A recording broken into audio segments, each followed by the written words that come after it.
Step into the whirlwind of Napoleon's empire with Military Memoirs from 1804 to 1814 by Raymond Aimery de Montesquiou-Fezensac, a gripping first-hand account of Europe's most iconic military campaigns. These are his words. Let's begin. I arrived in Magdeburg on July 8, 1813, and stayed only a few hours. An order from General Vandamme instructed me to proceed urgently to Dessau, where the Emperor was scheduled to review the First Corps, which was assembled there. This review took place on July 11th. I was unfamiliar with my new brigade and assumed command of it on the field. The regiments were numerous and presented themselves as impeccably as possible. The Emperor treated us graciously and granted all our requests.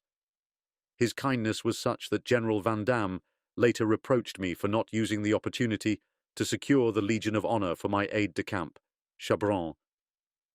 However, I would never have dared to request such recognition for an officer who had just graduated from Saint-Cyr, had only a few months of campaigning experience, and bore only a minor wound as a distinction. As for myself, I was still merely a legionnaire. The Prince of Neuchâtel noted this, and the next day in Magdeburg ensured the Emperor signed my promotion to Officer of the Legion. Forgetting such a small matter amid his overwhelming responsibilities would have been excusable, but I cherish this final mark of his attention among the many I had already received from him.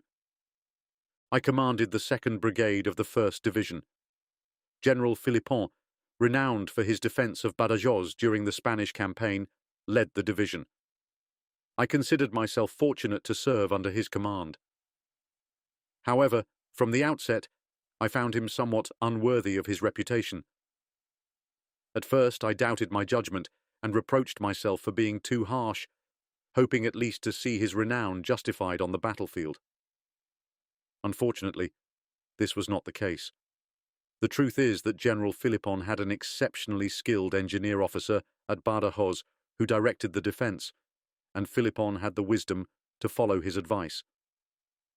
This is how reputations are sometimes made. Colonel Préchamp, the Chief of Staff, had served in the wars of the Republic. 10 years earlier, he was the first aide-de-camp to Marshal Ney. He was knowledgeable, capable, independent, and somewhat defiant, with a sharp wit. He later served in Italy until 1813. When I joined one of Marshal Ney's regiments 9 years earlier in Montreuil, Colonel Préchamp was already Ney's first aide-de-camp. Now, in 1813, we found ourselves reunited in Dessau under very different circumstances. The former aide-de-camp remained a colonel, while the young soldier had become a general. Préchamp himself was the first to laugh about it. My brigade consisted of the 17th and 36th Line regiments. The 17th had 4 battalions and was commanded by Colonel Sousbiel, while the 36th had 2 battalions under Major Sicard. Among the captains of the 17th were Locqueneux and Feistamel, who would both later become brigadier generals.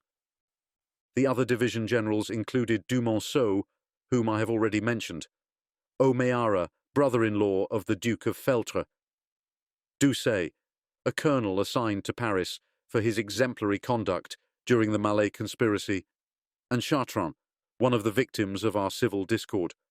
I spent 2 days in Dessau, lodging in the palace with General Philippon. The reigning duke was very elderly, and the hereditary prince had married a princess of Hesse-Homburg, from whom he was separated. She was a pleasant and gracious person, whom I saw several times along with her 2 daughters.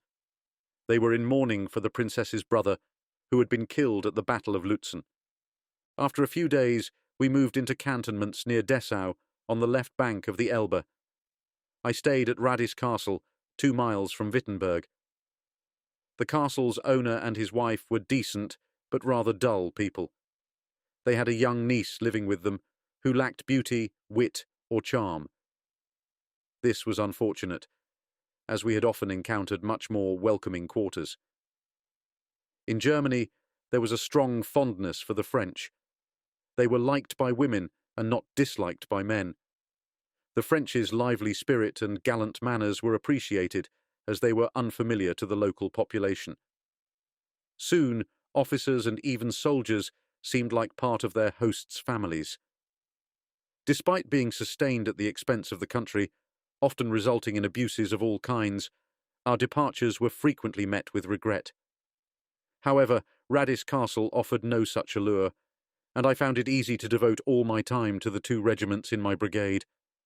The army consisted of young soldiers who had to be taught everything, along with non-commissioned officers who were no better trained. The officers were more experienced, being remnants of the old cadres, whose ranks had not been as decimated in Russia as those of the non-commissioned officers. Such an army, on the verge of entering a campaign, required constant oversight from its leaders. However, in an effort to spare the region, the cantonments were so widely dispersed that even assembling the regiments was difficult. The generals tried to address this by frequently visiting the troops, setting an example of diligence for the senior officers and demanding detailed reports on all aspects of service. Once the basic drills were completed, I assembled my brigade several times for exercises, and their performance was satisfactory. Additionally, it was necessary to teach the non-commissioned officers military discipline, how to lead a patrol, and how to write a report. In short, we were preparing to face all of Europe, with an army that had never been more novice or inexperienced. The regions we occupied suffered greatly from requisitions, as had always been the case in such wars. Despite orders from the leaders, we constantly heard of demands for food, forage, and all sorts of supplies. It was claimed that these were for the soldiers' welfare, but several officers used this pretext to extort money from towns and villages. After imposing massive requisitions, they would accept cash payments in lieu. I was even forced to file a complaint against the 3rd Cavalry Corps, which attempted to levy contributions in the cantonments under my command. General Van Damme was strict in this regard. Now a Count of the Empire, Commander-in-Chief, and nearly a Marshal, maintaining strict discipline suited his high position. Consequently, there were few abuses in the 1st Corps. 2 officers in my brigade tried to extort money from their billets. I punished them and reprimanded them severely. To prevent such misconduct from recurring, I issued the following order of the day. Radies, July 20th, 1813. The General believes it necessary to remind the officers that the inhabitants owe the troops nothing beyond food and lodging. He strictly forbids any requisition in the region under any pretext. The General has great faith in the integrity of the officers, and does not believe them capable of taking such measures for personal gain. However, the interests of the regiments would not justify such actions, which will be severely punished. The dispersion of the cantonments did not allow us to see each other often, a fact I have always regretted. In war, it is important for generals, staff officers, and senior officers of the corps to know one another, to maintain good relations, to assess each other's strengths and weaknesses, and to determine the degree of trustworthiness of their subordinates, peers, and even their superiors. Nevertheless, we managed to have a few gatherings during the armistice. Each of us hosted grand breakfasts in our cantonments, inviting the other generals of the division, aides de camp, and principal senior officers. We would then spend the rest of the day together. As the various army corps were preparing to march, the Emperor's fete was celebrated on August 10th instead of August 15th that year. To mark the occasion, General Lapoip, governor of Wittenberg, hosted a splendid ball, which lasted until dawn. The entire army, along with the social elite of the town and surrounding areas, gathered for the event. The festivities were greatly enjoyed, but they were not without a shadow of unease. That same day, August 10th, marked the expiration of the armistice. The negotiations had failed, and war was about to resume. We were set to depart in 2 days. Soon all the youth who gave themselves over to the carefree exhilaration of the celebration would face death, grievous wounds, or captivity. What would become of this spirited and eager army, so young and untested in hardship? What would become of France herself, weakened by recent defeats and attacked for the first time by the entirety of Europe? These heavy thoughts somewhat dampened the joy of the ball. On August 12th, the First Corps began its movement to draw closer to Dresden. The cantonments had lasted barely a month. Before beginning the account of this second campaign, I must say a few words about the armistice, the positions of the two armies, and the Emperor's plans. We will then see what misfortunes thwarted his efforts and once again led to the destruction of our army. I have not yet spoken about the Grand Army's campaign during the recapture of Hamburg. It is well known that the Emperor defeated the Allies on May 2nd at Lützen, near Leipzig, on the left bank of the Elbe, forcing them to cross the river, evacuate Dresden, and retreat into Silesia. It is also known that the coalition forces were again defeated at Bautzen and Würschen on May 20th and 21st, and that an armistice was concluded on June 4th. I will not delve into the negotiations that took place in Prague under Austrian mediation to secure peace. I will only mention that no agreement was reached. Austria had declared it would not remain neutral and would join Russia and Prussia if its proposed terms were not accepted. August 10th was the critical deadline. When Napoleon failed to respond to the proposals sent to him, the three powers declared war against him. The demarcation line between the belligerent armies was established as follows. In Silesia, the French army's line started at the Bohemian border, followed the course of the Katzbach River to the Oder River, while the coalition army's line reached the Oder above Breslau. A neutral territory extended between the two armies, including the city of Breslau. The demarcation line then followed the Oder to the Saxon border, continued along the Prussian frontier to the Elbe, and followed the course of the Elbe to the sea. This arrangement left the entire Saxon territory under French occupation, while the Prussian territory remained under Allied control. The garrisons of fortresses located on the Oder and Vistula rivers, such as Danzig, Stettin, and Kustrin, were to be resupplied every 5 days. During the armistice, both sides used the time to prepare for war, replenishing, organizing, and training their troops. The French Grand Army consisted of 14 infantry corps and 4 cavalry corps, with the Imperial Guard as its reserve, totaling approximately 300,000 combatants. The Allied army was divided into the Army of the North, the Army of Silesia, and the Army of Bohemia, and before Austria's entry into the coalition, it already numbered about 360,000 troops.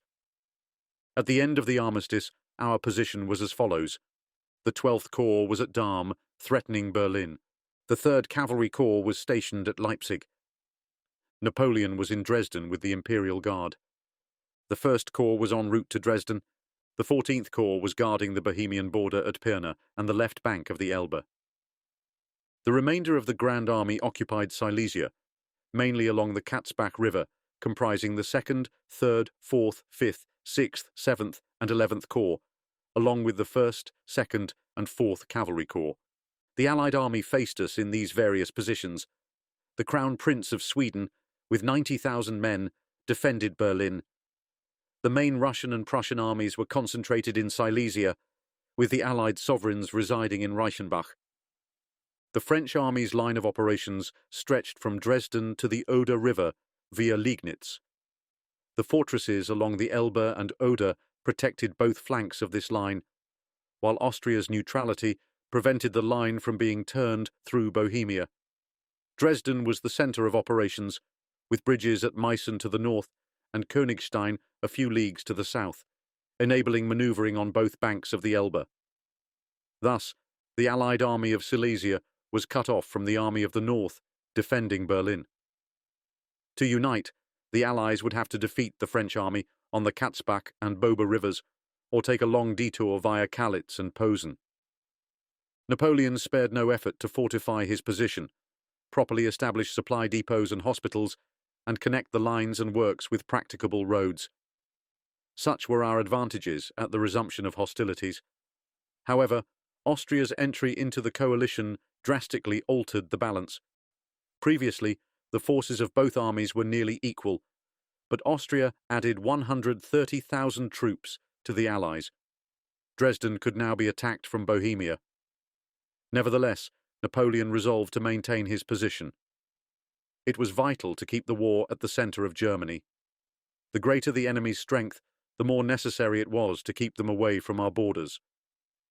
Furthermore, our presence in Saxony prevented the princes of the Confederation of the Rhine from joining the coalition, although their loyalty to us was already greatly shaken. Facing such a formidable enemy, Napoleon initially adopted a defensive posture. If the Austrian army of Bohemia advanced on Dresden, it would be momentarily contained by the 1st and 14th Corps, Vandamme and Gouvion-Saint-Cyr, with the Emperor rushing to their aid. If the Austrian army moved into Silesia, whether through Zittau or Josefstadt, the entire French army would converge at Görlitz or Bunzlau. In all cases, Dresden was the cornerstone of the strategy. The city was prepared to withstand an 8-day siege, with its approaches protected by the 14th Corps. With these measures in place, Napoleon ordered the Duke of Reggio on August 13th to march on Berlin.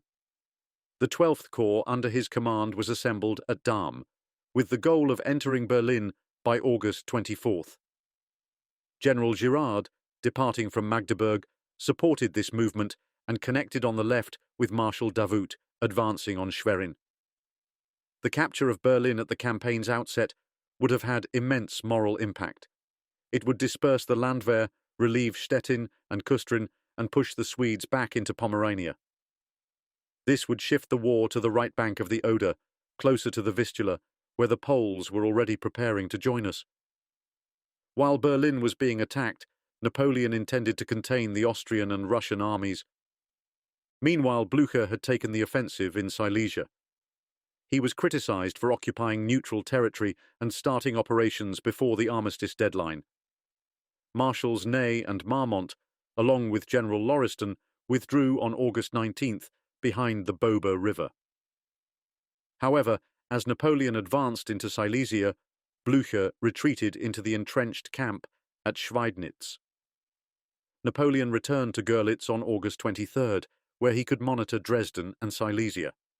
Before continuing, I must recount the role played by the 1st Corps in these movements. We left our cantonments in Wittenberg on August 13th and reached Dresden on August 16th, passing through Düben and Meissen. It was in Dresden that I learned of Austria's declaration of war. On August 18th, we entered Silesia via Stolpen. On August 20th, the 1st Division occupied Jorgenthal, while the 2nd Division took Zittau to monitor the passes from Bohemia and remain ready to either support the Silesian army, enter Bohemia, or march on Dresden. The officers were enthusiastic, the soldiers disciplined and eager to fight. However, the enemy's movements suggested an intention to march on Dresden via the left bank of the Elbe. Wittgenstein's and Kleist's corps had joined the Austrian army in Bohemia, and the Allied sovereigns were in Prague.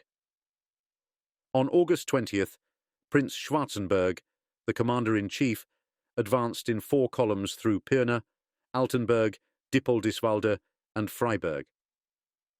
This operation was significant, as the capture of Dresden would cut the French army off from its communications. However, the Allies needed to act quickly, as Napoleon was likely to rush to Dresden's aid. Nevertheless, Prince Schwarzenberg advanced slowly. It was unclear whether he truly intended to attack Dresden or connect with the Crown Prince of Sweden defending Berlin. Finally, on August 25th, the enemy army arrived before Dresden, and an attack was expected the next day.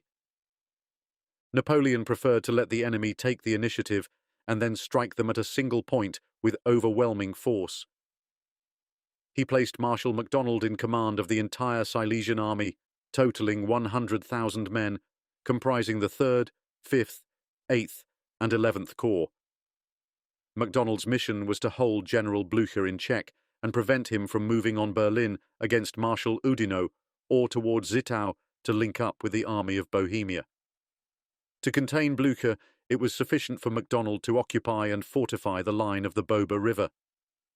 Napoleon arrived in person on August 24th at Bautzen and on August 25th at Stolpen. By then, the enemy's movement toward Dresden was clearly determined, presenting the opportunity for a decisive battle. Napoleon, convinced that Dresden could hold out, initially planned to cross the Elbe at Königstein and strike the enemy's rear. However, on the night of August 28th at 11 o'clock, it was reported that Dresden would fall the next day if it was not relieved. Indeed, giving orders and making preparations is not enough. Those orders must be executable.